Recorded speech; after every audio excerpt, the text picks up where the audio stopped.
conferencia, la primera del año, lo que debemos saber del humo quirúrgico.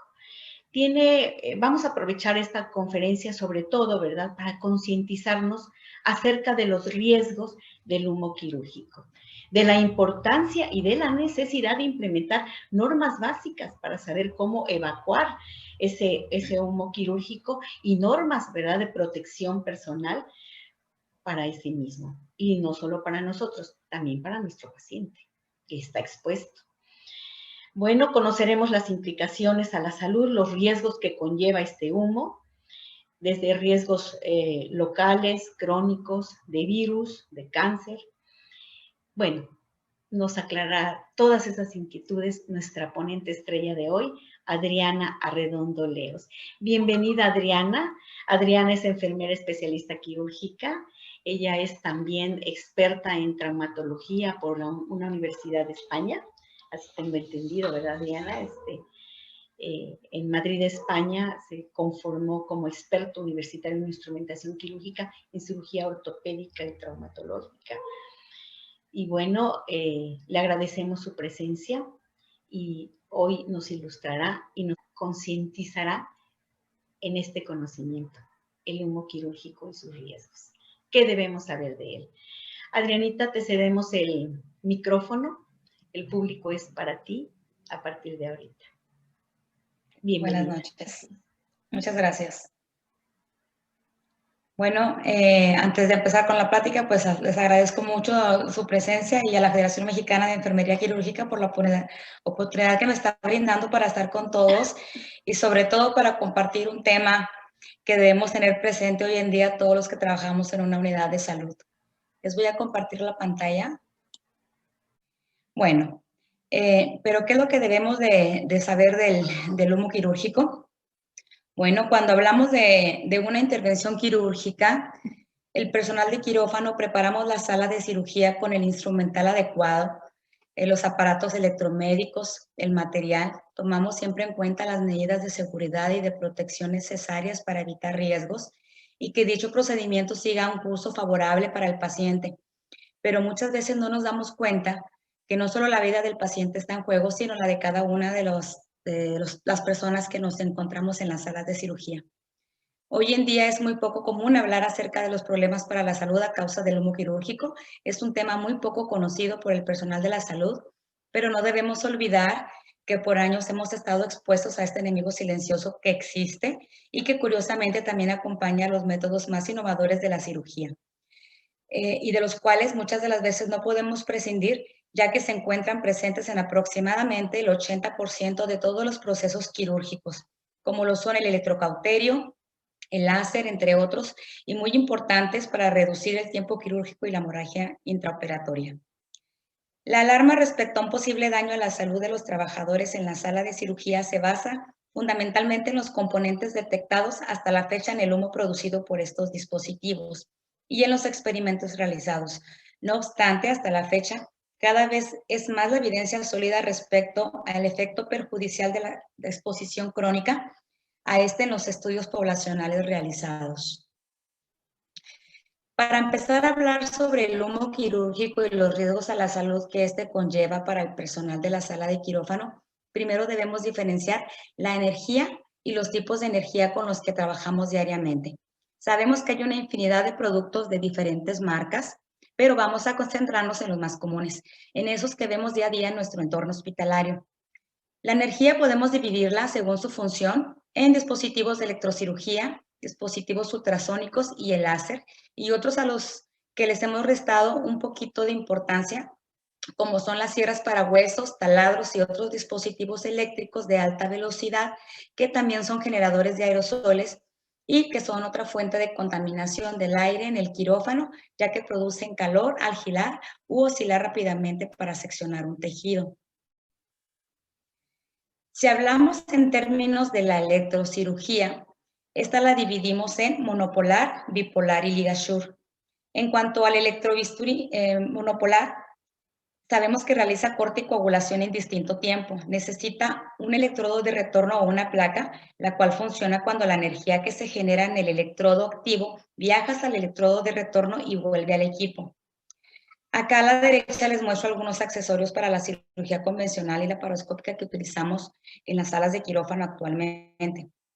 En cuanto al electrobisturí bipolar, este realiza solamente coagulación, pero a diferencia del monopolar, puede realizarla aún en presencia de sangrado o solución de irrigar y no necesita un electrodo de retorno, ya que la corriente viaja a través del mismo instrumento. Recordemos que en la parte contraria a la punta se encuentran dos extremos metálicos, los cuales uno es activo y el otro es de retorno. Y aquí podemos ver que hay de distintas formas y puntas según la necesidad o la especialidad en la que se vaya a utilizar. El ligasure es otro dispositivo que realiza coagulación y corte posterior al haber coagulado. Actúa por termocoagulación, ocupando el colágeno y la elastina del propio cuerpo para crear una zona de fusión permanente.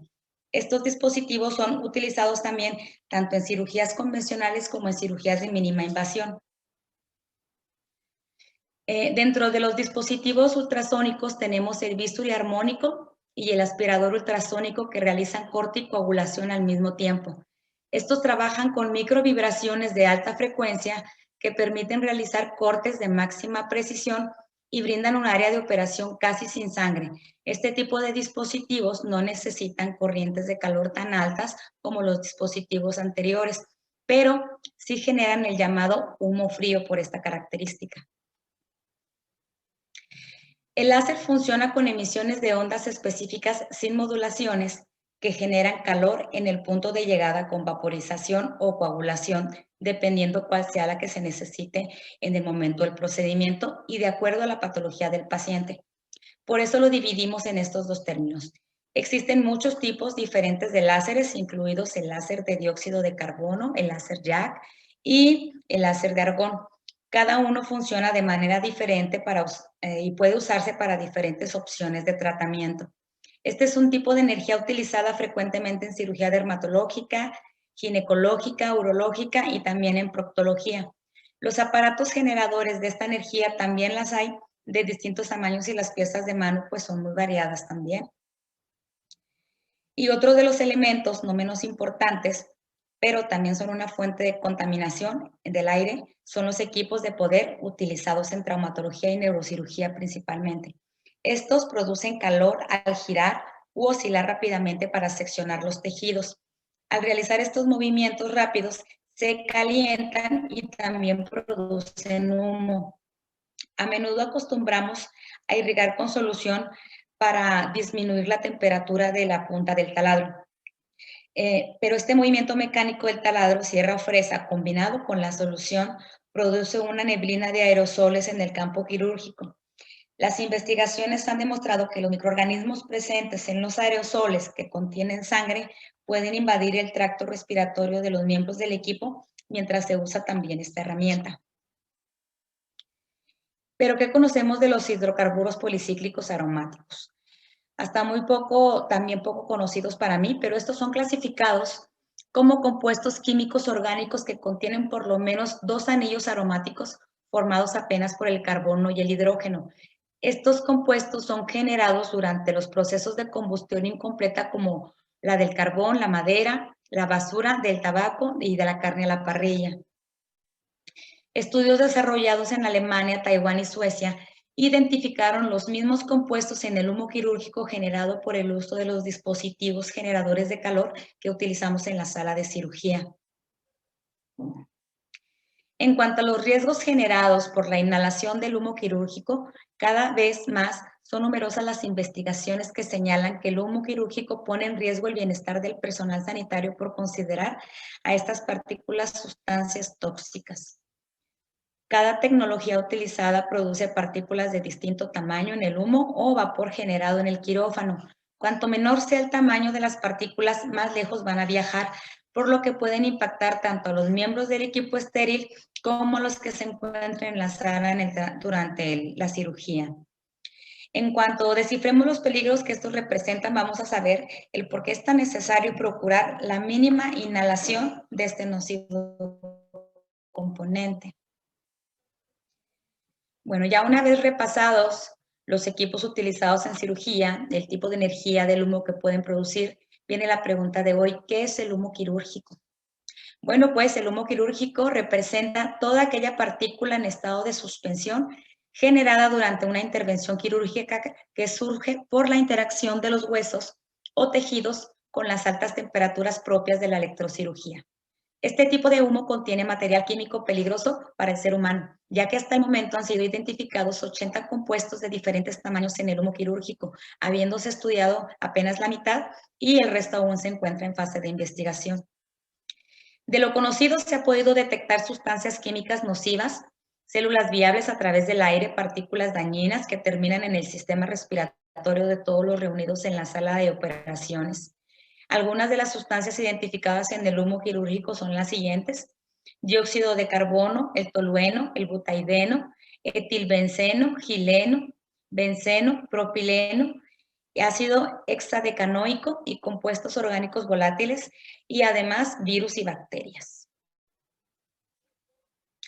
La literatura médica nos brinda dos términos de riesgo para esta problemática, que son el humo quirúrgico y la columna de humo, también llamada aerosol.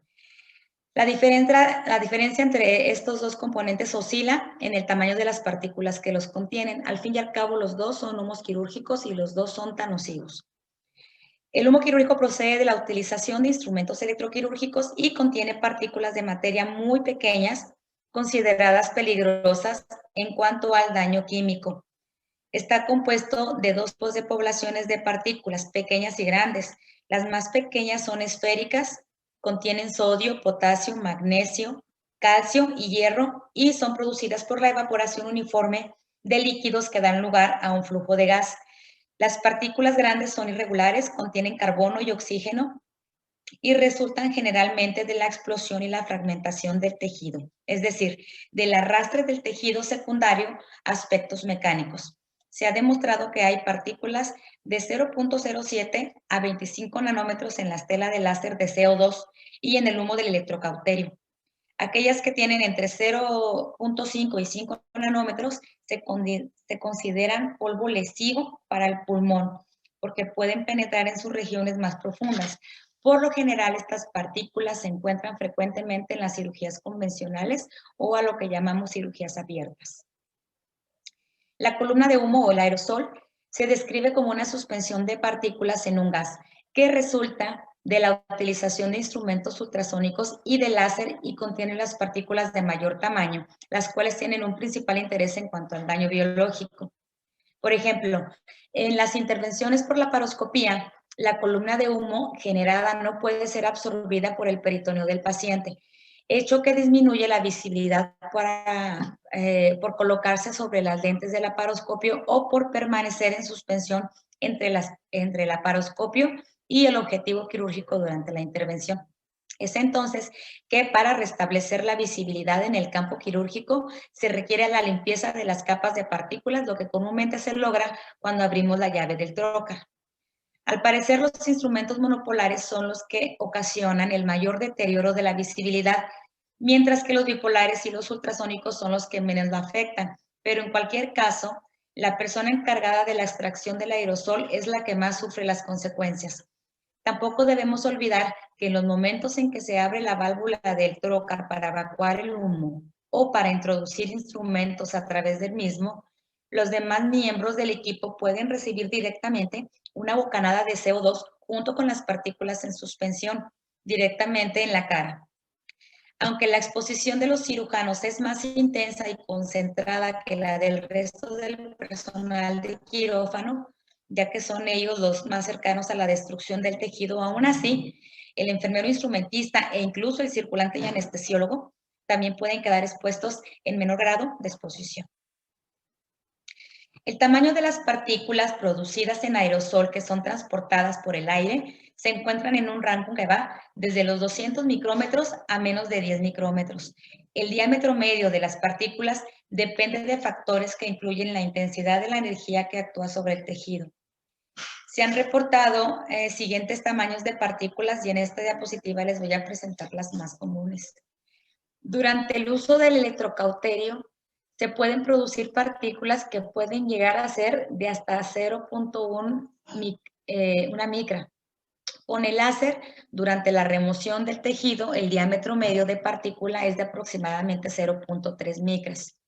Y con la utilización del bisturí ultrasónico se pueden despedir partículas de hasta 0.35 a 6.5 micras de diámetro.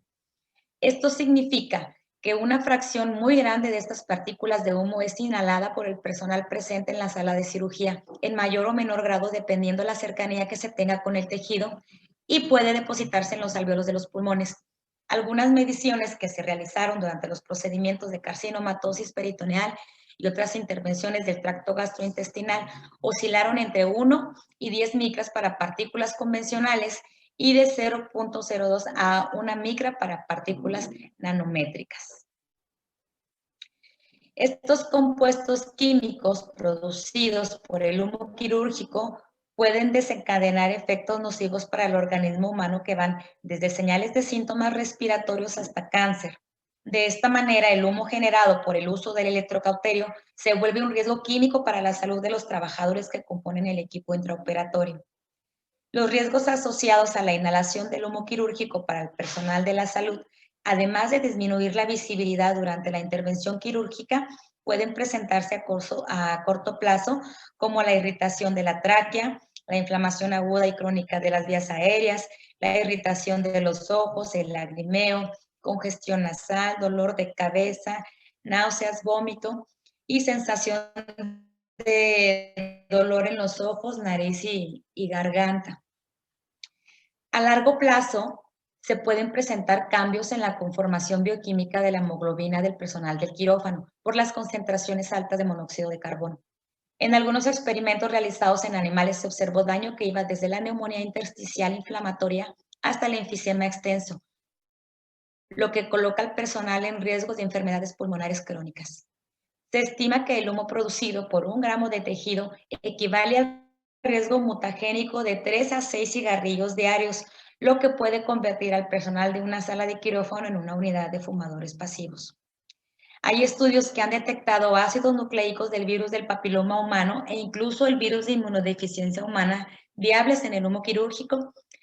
Puede producir verrugas nasofaringeas, sobre todo en cirujanos que trabajan con el láser de CO2. Puede causar papilomatosis laringea. Con el uso tanto del bisturí eléctrico como del láser, se pueden volatizar partículas virales de VPH capaces de generar en el personal de la salud lesiones similares a las que son tratadas. En algunas muestras que se tomaron a nivel de vías respiratorias de animales indicaron un nivel más alto de exposición para alta potencia cuando se realiza cauterización de alta tensión de carcinomatosis peritoneal en métodos convencionales. En los pacientes, la liberación de células durante el procedimiento laparoscópico se ha considerado como la causa del crecimiento tumoral en los lugares de fuga del neumoperitoneo alrededor de los trócares, lejos del área de la extirpación del tejido canceroso. Hay que considerar también que todos estos riesgos pueden presentarse según el tiempo de exposición del personal de salud durante la jornada laboral, el tipo de cirugía y también el tipo de energía que estemos utilizando. Bueno, como ya sabemos todos, desde el inicio y a finales del 2019 en la ciudad de Wuhan, China, el SARS-CoV-2 o el síndrome respiratorio agudo severo se ha propagado rápidamente por todo el mundo, siendo declarada por la Organización Mundial de la Salud como una pandemia mundial. Esta desde el pasado marzo del 2020. La aparición de este virus ha significado un cambio en nuestra forma de vida y socialización y está teniendo también un gran impacto en los servicios sanitarios. La convivencia con la infección por COVID-19 en todos los entornos hospitalarios y de salud ha sido todo un reto para las instituciones. Hemos creado circuitos, hemos hecho protocolos y también nuevos modelos de asistencia para la seguridad de todos los que estamos expuestos a este virus. Nos hemos adaptado a la forma más rápida y segura a la mayoría de los servicios quirúrgicos de todas las especialidades, pero también hemos prestado más atención al humo quirúrgico, a los efectos nocivos que los aerosoles y la carga microbiana representan para el team quirúrgico y la exposición directa. Bueno, como ya lo he mencionado anteriormente, el humo quirúrgico es una colección de partículas suspendidas en el aire procedente de la destrucción térmica de huesos o tejidos. La evidencia respecto al efecto del COVID-19 y la cirugía laparoscópica es escasa y de calidad limitada, pero aún así, la cirugía mínimamente invasiva ha sido considerada de elección por el personal médico en pacientes COVID por las conocidas ventajas hacia el paciente respecto a la vía convencional. Hay menor morbilidad, menor estancia hospitalaria, menor riesgo de infección, no solo por COVID, sino por muchas otras enfermedades nosocomiales, ya que los procedimientos quirúrgicos son autónomos y contenidos respecto a la liberación del humo.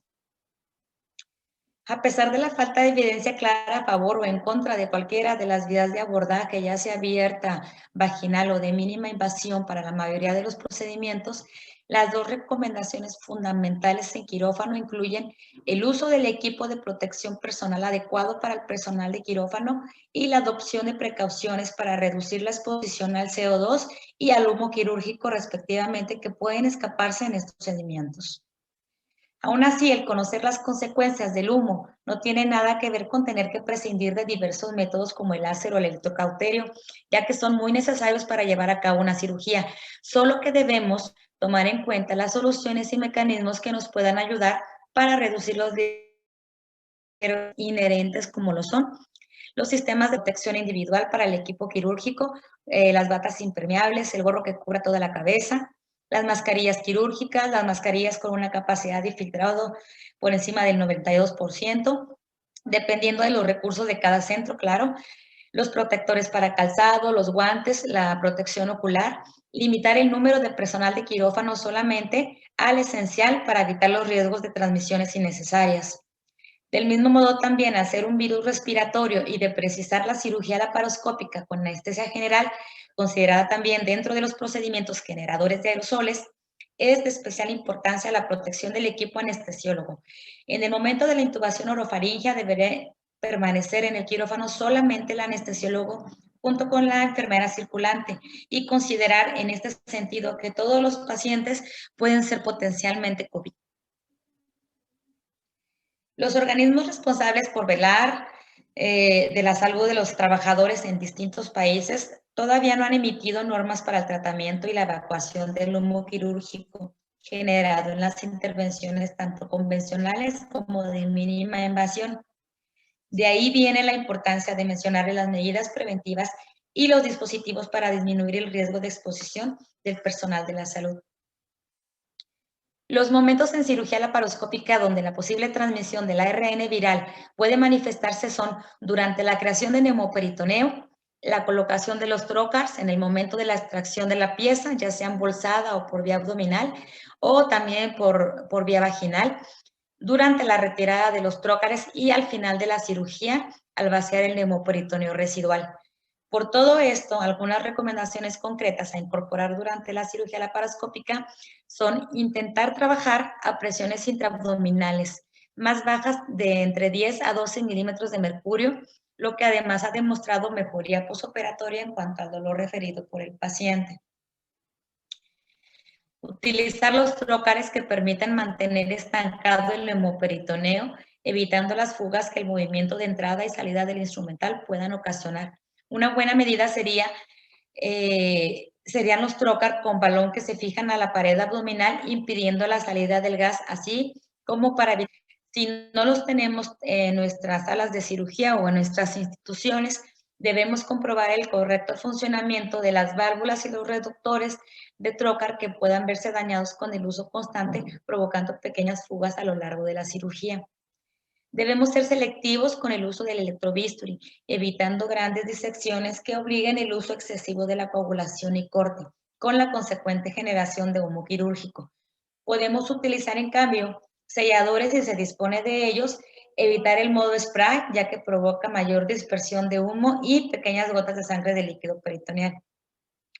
Se pueden utilizar también dispositivos de evacuación de humo con un sistema de filtrado capaces de evitar el paso de microaerosoles con una eficiencia muy alta de hasta 99.9% ante los viriones.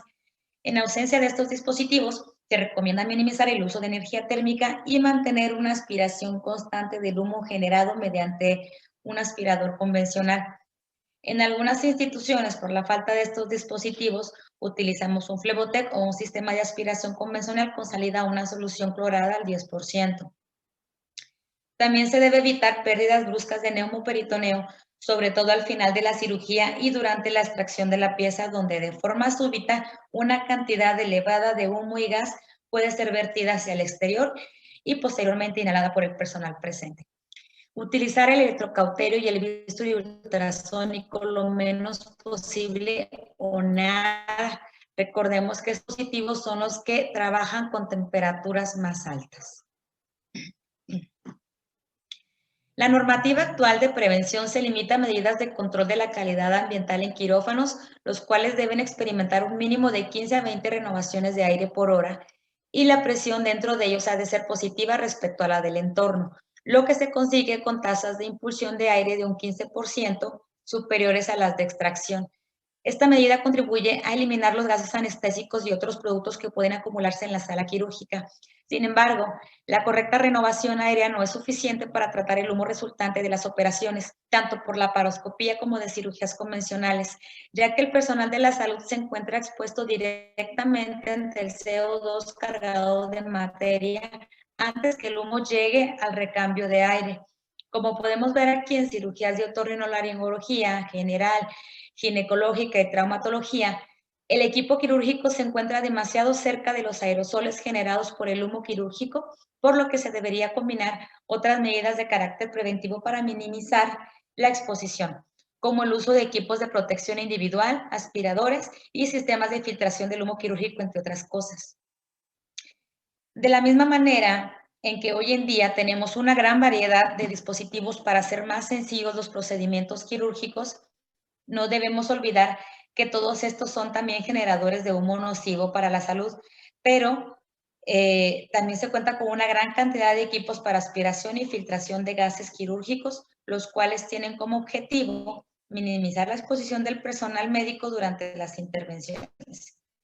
Mencionando nuevamente a las cirugías laparoscópicas, hay que tener presente que se emplea una cantidad variable de CO2 aproximadamente de 15 a 150 litros según la duración, la complejidad y las incidencias que se puedan presentar durante la cirugía.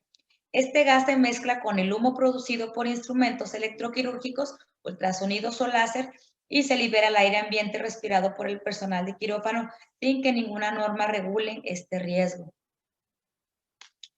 Debido a que la cantidad de gas quirúrgico es mucho más variable y con incidencias complejas al de las intervenciones convencionales, por la carga de CO2 les muestro el modelo que consta de esta manguera, la manguera de aspiración del humo, la cual se conecta a los trocar que se emplean en la intervención. También pueden conectarse a los instrumentos quirúrgicos laparoscópicos una vez aspirado el humo a través de la manguera. Esta pasa por el filtro, de ahí pasa a la máquina y después vuelve al sistema de aspiración de la sala. De esta manera evita que un gran número de virus y sustancias tóxicas sean inhaladas por el personal sanitario. En cuanto a los dispositivos utilizados en cirugías convencionales, podemos encontrar los lápices electroquirúrgicos, aspiradores de humo y otros dispositivos de mayor tamaño que constan de un brazo con soporte para la manguera aspiradora. Dependiendo de la especialidad que lo requiera, estos capturan y filtran el humo quirúrgico, además de eliminar los olores nocivos del sitio de operación. Son silenciosos también, funcionan con un filtro que tiene una vida útil de hasta 35 horas, el cual puede ser capaz de detener las partículas de hasta 0.1 micras y estaba conectada a un motor y a su vez a la toma de succión de la sala. Y lo mejor es que pueden ser compatibles con distintas marcas.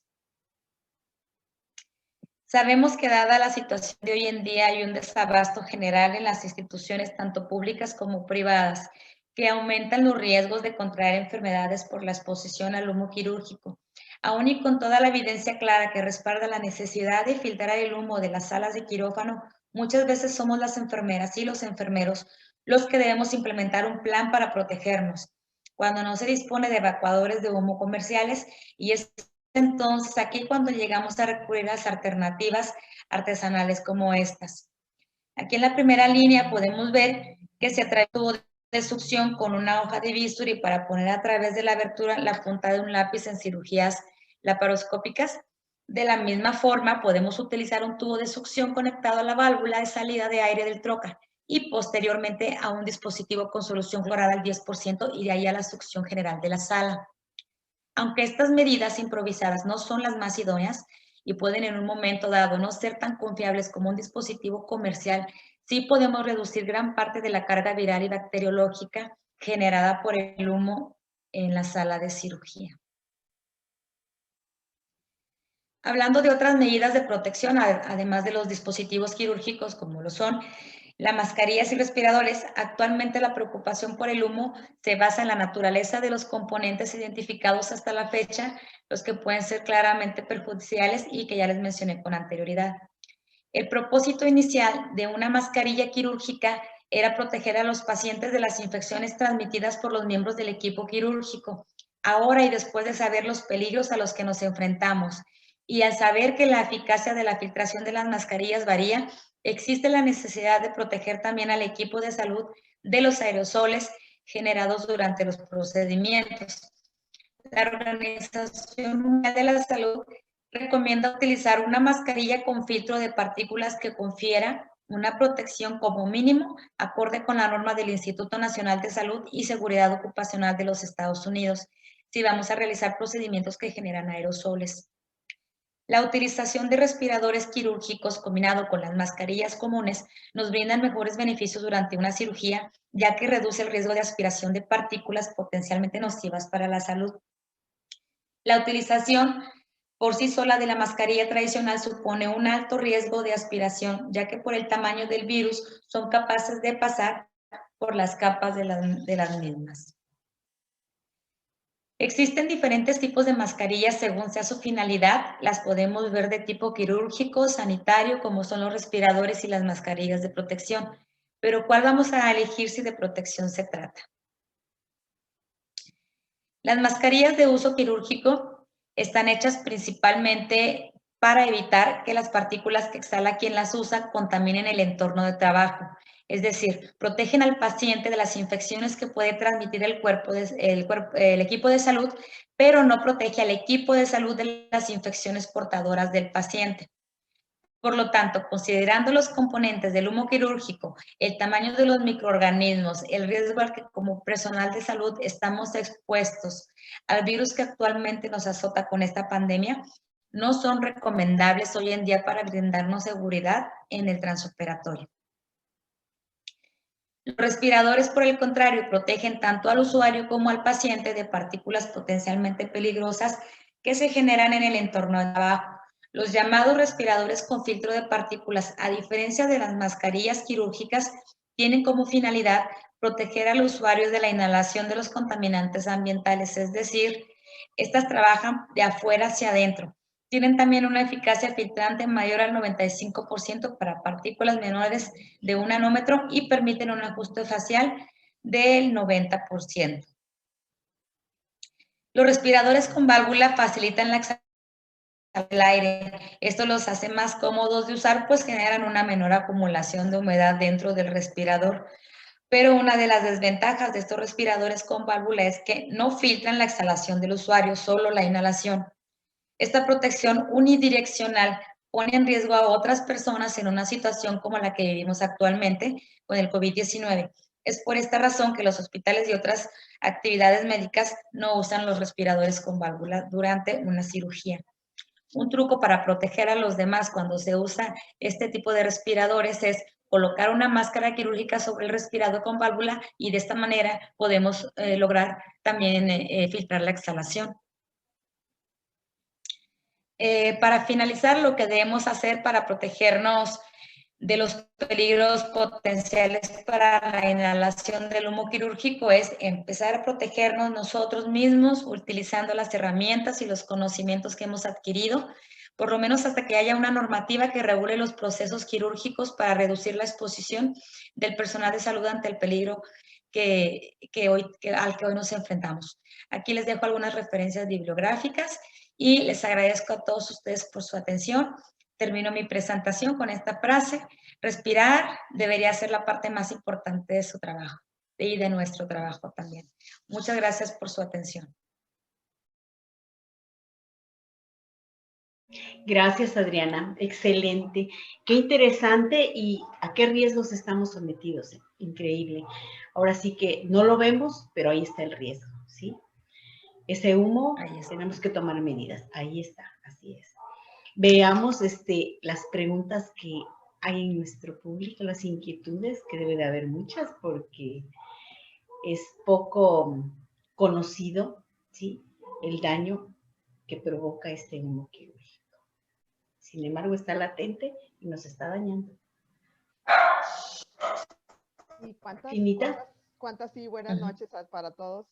¿Y cuántas horas a veces nos pasamos en cirugía con todo esto quirúrgico, ¿verdad? Y saber a lo mejor, como dice Adriana, el enemigo silencioso.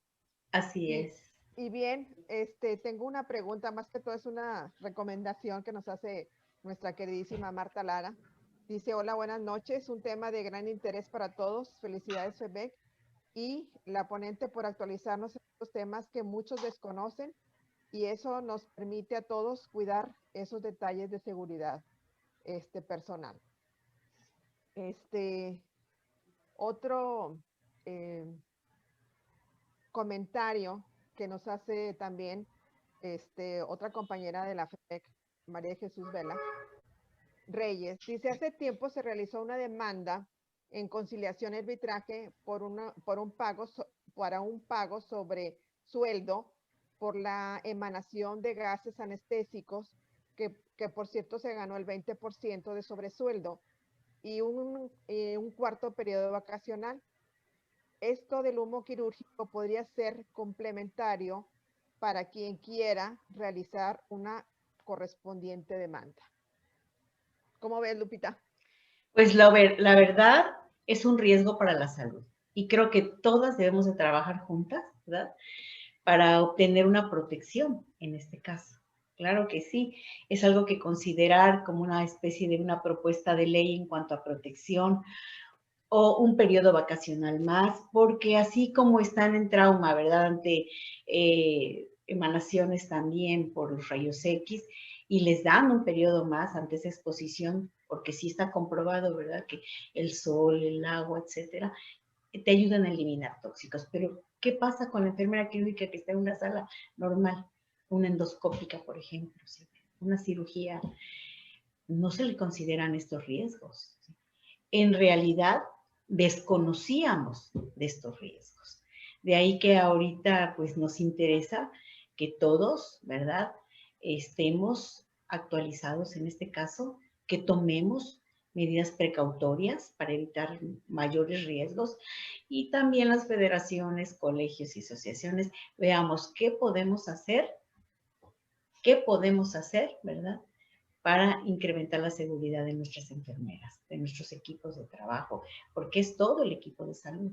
Hay que unir esfuerzos, pero primero hay que conocer el problema, y muchos lo desconocen. Así que este es el primer paso, dar a conocer los riesgos y hacer reuniones. Tenemos que hacer estudios, sustentar ponencias y sustentar sobre todo propuestas. Así que se les invita a todo nuestro público a propuestas para protección de nuestras quirúrgicas y unir esfuerzos las federaciones y colegios, ¿verdad?, para llevarlos a instancias más arriba que nos puedan apoyar en esto. No sé, es lo que por ahorita se me ocurre, no dejar de lado este riesgo, enfrentarlo, ¿sí? Bien, Isa, ¿tendrás una pregunta por ahí? Hay varias, hay muchas. Sí, sí, muchas gracias. Es un placer nuevamente estar con todos ustedes. Es un regalo maravilloso que tenemos de contar con su asistencia. Una de las preguntas de María Guadalupe Miramontes, del estado de Nayarit, para la maestra Adriana Redondo, es, ¿podría repetir, por favor, la estrategia de extracción de humo en la cirugía convencional con uso de electrocauterio monopolar cuando no se tiene el equipo integrado para este fin? Saludos. Ok. Sí, claro. En este caso, nosotros podemos llegar a utilizar el tubo de succión normal para la cánula de Yankauer y otro tubo de succión adicional cortado con un agujerito, y le vamos a quitar al lápiz de cauterio la punta. Pasamos primero la parte que se conecta al cauterio por dentro del tubo de succión y el agujerito, y después lo conectamos al lápiz. De esta manera la punta ya queda por dentro del tubo de succión, quedan de 1 a 2 centímetros salido la punta del lápiz de electrocauterio, y puede absorber el humo quirúrgico. Si bien no lo absorbe en su totalidad como un dispositivo comercial, sí nos ayuda mucho a reducir este tipo de componentes, sobre todo que ya no nos pega tanto a los instrumentistas cuando estamos ahí cerca. Bien. Gracias. Tendremos que hacer un taller para hacer el aditamento, ¿eh? Sí. Y protegernos todos en tanto se generan nuevas normas de protección. Ahí va otra pregunta, Adriana. Dice, si la paciente entra a cirugía, presenta COVID, el humo quirúrgico es inhalado a pesar del equipo de protección, ¿es posible que el equipo quirúrgico al inhalarlo se contagie de COVID? Ok. Como habíamos comentado, cuando nosotros tenemos un paciente de COVID y ya lo tenemos confirmado, tenemos que usar el equipo de protección completo que va desde el gorro, lente y la mascarilla N95, que ya está demostrada que filtra las partículas nanométricas. Aún así, y en estos tiempos, todos los pacientes, también como lo mencioné, los debemos de tomar como posibles COVID. Todos, porque la prueba sabemos que está mínimo a las 24 horas, y durante 1 o 2 horas después o 3 antes del procedimiento o después de la toma de la prueba, cualquiera puede contagiar. O también debemos de protegernos de nuestro mismo equipo de salud, que no sabemos si tenemos prueba o no. Entonces, ahorita, ya en estos tiempos y con lo fuerte de la pandemia, todos debemos de protegernos con las mascarillas N95, todo el equipo de protección completo, los gogles, y tratar de utilizar también las caretas. Todo lo mínimo que se pueda hacer o todo lo más que se pueda hacer para protegernos a nosotros mismos, ¿verdad? Muchas veces aquí en nuestro país no contamos con la infraestructura de los hospitales de otros países, pero eso no quiere decir que nosotros no debamos empezar a adoptar las medidas para cuidar nuestra salud.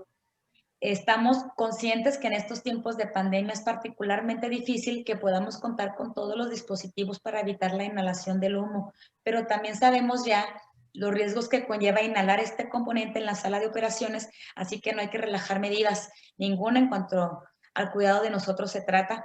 Y como lo dice la maestra Guadalupe, tratar de compartir toda esta información y tratar de pelear también por estos derechos, porque es un riesgo. ¿Cuántos años no hemos estado en riesgo, o cuántas personas no hemos tenido ya problemas y sin saber que pudo haber sido adquirido en una sala de cirugía a la exposición del humo quirúrgico? Así es. Bien. ¿Sigo yo, Adriana? Muchas gracias. Gracias, Isa. Dice, bueno, había un comentario ayer.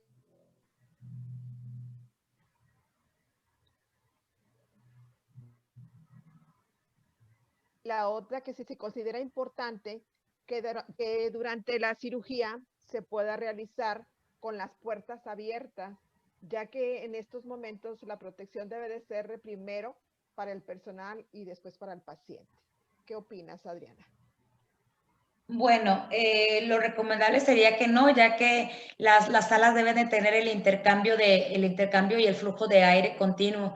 El hecho de tener las puertas abiertas sería como llevar al personal que se encuentra en los pasillos o en el personal que se encuentra afuera, también riesgo a la inhalación del humo.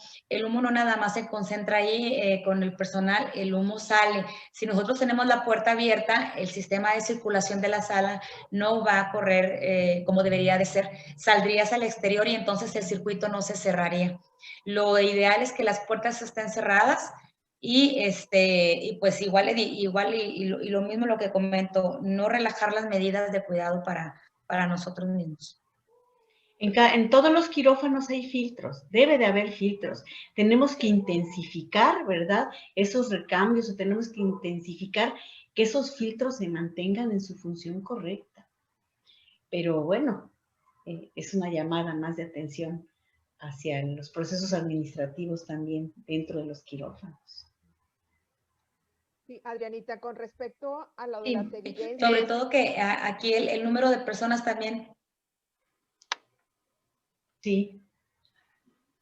Adelante, maestra Adriana. Sí, digo que el número de personas debe de ser reducido, reducirlo a mínimo 6 personas, de máximo 6 personas.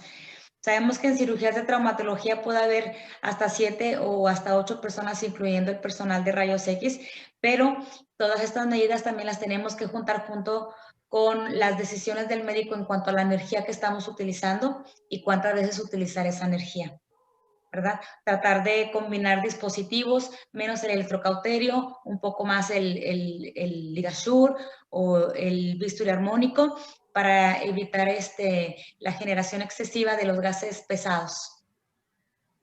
Ok, es una buena medida. Adrianita, la primera pregunta es acerca de que si existe suficiente evidencia del daño del humo quirúrgico. Bueno, en las bibliografías que les puse al final de la presentación, yo las leí, la verdad sí me quedo sorprendida, porque sí hay evidencia, hay poca, pero la poca evidencia que hay está bien sustentada.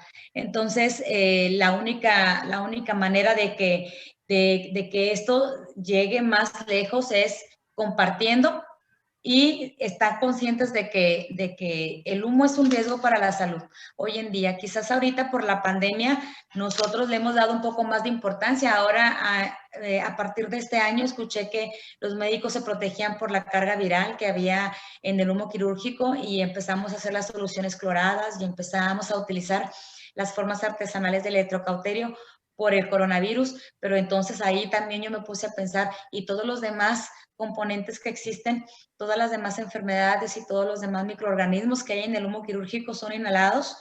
Entonces, en este último año yo creo que ha habido mucho más peso en este tema y es algo que no debemos dejar. La poca evidencia que hay, yo creo que está bien sustentada y hay que seguir estudiando y seguir esforzándonos para que esto sea considerado realmente por las autoridades un riesgo para el equipo de salud. Y igual y no tanto sería que nos paguen el riesgo, sino que nos den las medidas para protegernos de las enfermedades a las que estamos expuestos ante este riesgo. Maestra, hay dos preguntas en relación al uso de mascarillas o respiradores N95. Una es, ¿cuánto tiempo de uso se recomienda para un uso seguro? Y la segunda es, ¿qué sugiere decirle a los médicos, sobre todo anestesiólogos, que se ponen la mascarilla solo cubriendo la boca? ¿De qué manera los exhortan ustedes a que porten el cubrebocas correcto? O también extendería la pregunta para evitar el uso de mascarillas con válvula en la sala de operaciones. Bueno,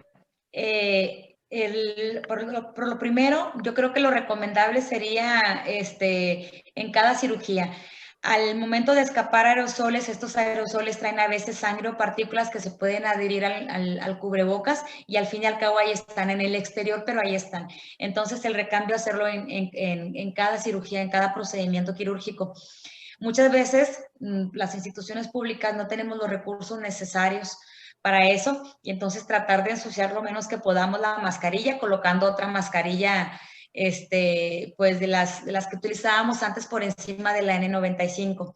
Sobre la recomendación a los médicos, yo pienso que ahorita, hoy en día, todos tenemos que crear conciencia sobre la utilización correcta de la mascarilla. Somos trabajadores de salud, sabemos los riesgos que conlleva, no nada más al estar expuestos al humo o al coronavirus, sino a las demás enfermedades ahorita, que ya sabemos que todos podemos ser vulnerables a ellas. Entonces, más que nada crear conciencia, protección para ellos y decirles que la protección pues es para todos. Y sobre el uso de las mascarillas con con válvula, pues al igual también hemos nosotros tenido en nuestra institución médicos que utilizan la mascarilla con válvula, pero decirles que sí se pueden colocar una mascarilla para hacer la protección bidireccional, ya que la mascarilla con válvula lo protege a él, pero a nosotros o los que estamos cerca de él no nos protege de él. Cualquiera ahorita puede ser probable COVID, tú, yo, aquel, el que está enfrente, entonces todos debemos de cuidarnos. Ahorita es un tiempo de riesgos a la salud y ya le estamos tomando más atención a todo esto, entonces es momento de cuidarnos. Sí, muy interesante. Quería comentarles algo me hizo llegar un documento muy valioso también Marta Lara. Gracias, Marta. Y me llamó mucho la atención. Menciona 5, Adrianita, por ahí también menciona 5 hallazgos de una investigación, ¿sí? La Asociación de Enfermeras Perioperatorias de Estados Unidos, la ORN. Me llama, fíjense nada más el 2, lo que dice.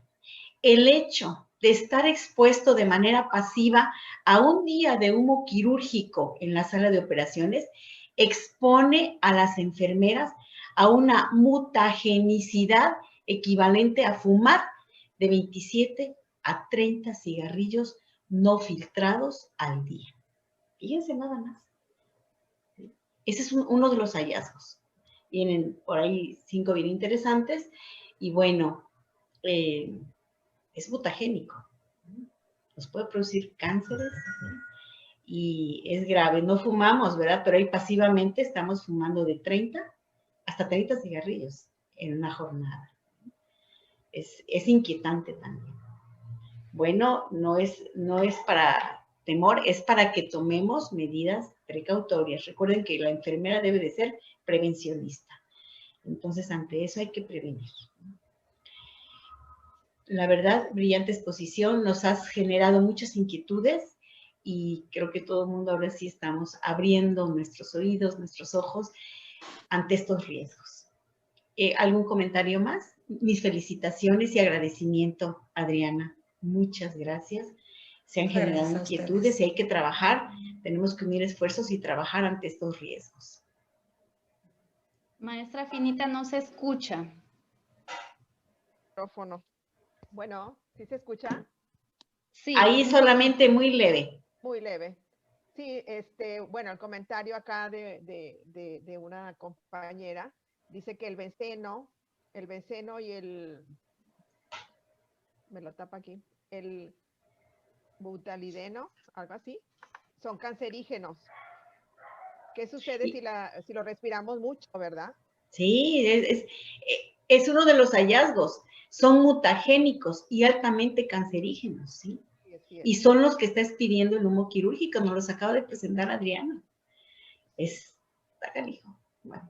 Aquí yo creo que es una reflexión y como nosotros como federación, no sé si se me escuche, como federación, casi yo creo que no, maestra. Casi no. No se escucha. No sé yo creo que podría quitarse los audífonos y le escucharíamos mejor. ¿Ahí? ¿Escucha mejor? Sí.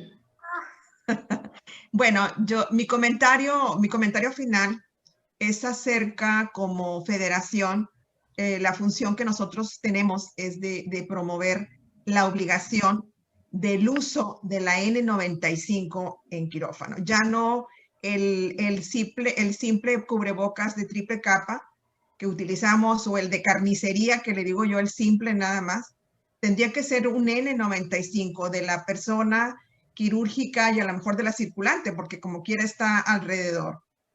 ¿Verdad? Ese es mi comentario, promover el uso, o sea, ya para todos los procedimientos donde haya la utilización de estos humos quirúrgicos, el uso de la N95. Inclusive hay mascarillas N99 que filtran el 99% de las partículas. Entonces ya como una medida de prevención, ¿verdad? Sería a lo mejor una propuesta, Lupita, que pudiéramos excelente. Que pudiéramos hacer nosotros. Claro, vamos a unirla a las propuestas que ya tenemos marcadas. ¿Sí? Okay. Yo para finalizar, ahí también me parecen 2 preguntas, rescatarlas. La primera es de Juan Manuel Vega Rincón. Dice, buenas noches. Según su experiencia, ¿cree adecuado que se deba hacer una limpieza exhaustiva a una sala quirúrgica posterior a usar electrocauterio para quitar verrugas por virus de papiloma humano? Es que el papiloma.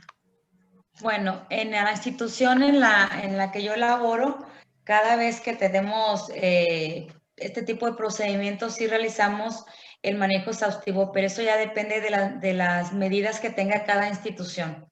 Ajá, sí es recomendable hacer exhaustivo a la sala y tomar ese procedimiento como un procedimiento séptico. Así es. Ok. Y finalmente, para concluir, hacerle extensivas muchas de las felicitaciones que han hecho a su ponencia. Han quedado impresionados, muchas personas comentan que no sabían sobre los riesgos que existía a la exposición ante el humo del quirófano, ¿no? Humo quirúrgico. Y pues extenderle estas felicitaciones que por tiempo obviamos y no nos es posible leérselas, son demasiadas, y muchas gracias por su ponencia, gracias a todos por estar presentes y pues nuevamente un placer estar con ustedes. Por ahí escribían también cómo podían hacerse de esta ponencia. Les recuerdo, todo esto nosotros lo subimos, nuestras ponencias las van a encontrar en nuestro canal de Facebook y en nuestro canal de YouTube. Ahí están, tenemos para escoger y ahí va a estar esta también. Pueden consultarla ahí también.